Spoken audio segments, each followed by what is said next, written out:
सवा मीटर कपड़ा दे आइल बानी नाप के, कहले बानी सीधी हदू अंगूरी से चाप के। सवा मीटर कपड़ा दे आइल बानी नाप के, कहले बानी सीधी हदू अंगूरी से चाप के।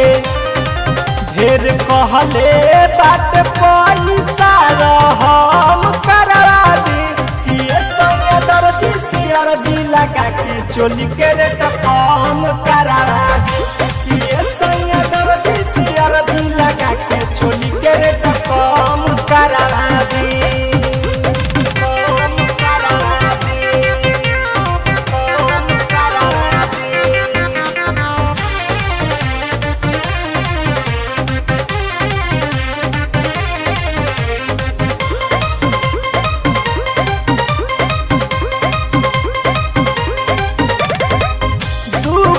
लगौले बानी फीता 1.5 हाथ के, ऊपर से फूल लगे न सटोले बानी काट के।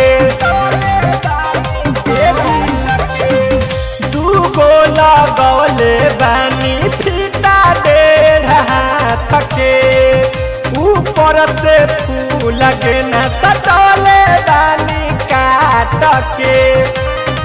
लोकल कहले बानी नया बटन लगा दी, ये सोनिया दर्जी सियर जी लगा के चोली के रेट कम करवा दी, ये सोनिया दर्जी सियर जी लगा के चोली के रेट कम करवा दी।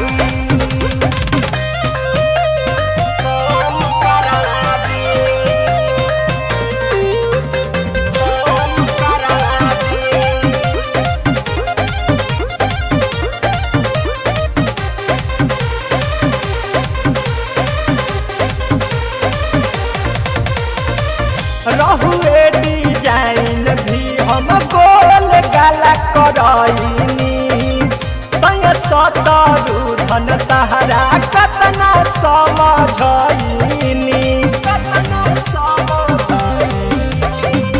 रहुए डिजाइन भी हम गोल गाला करइनी, सैया राजीव तहरा कतना समझइनी।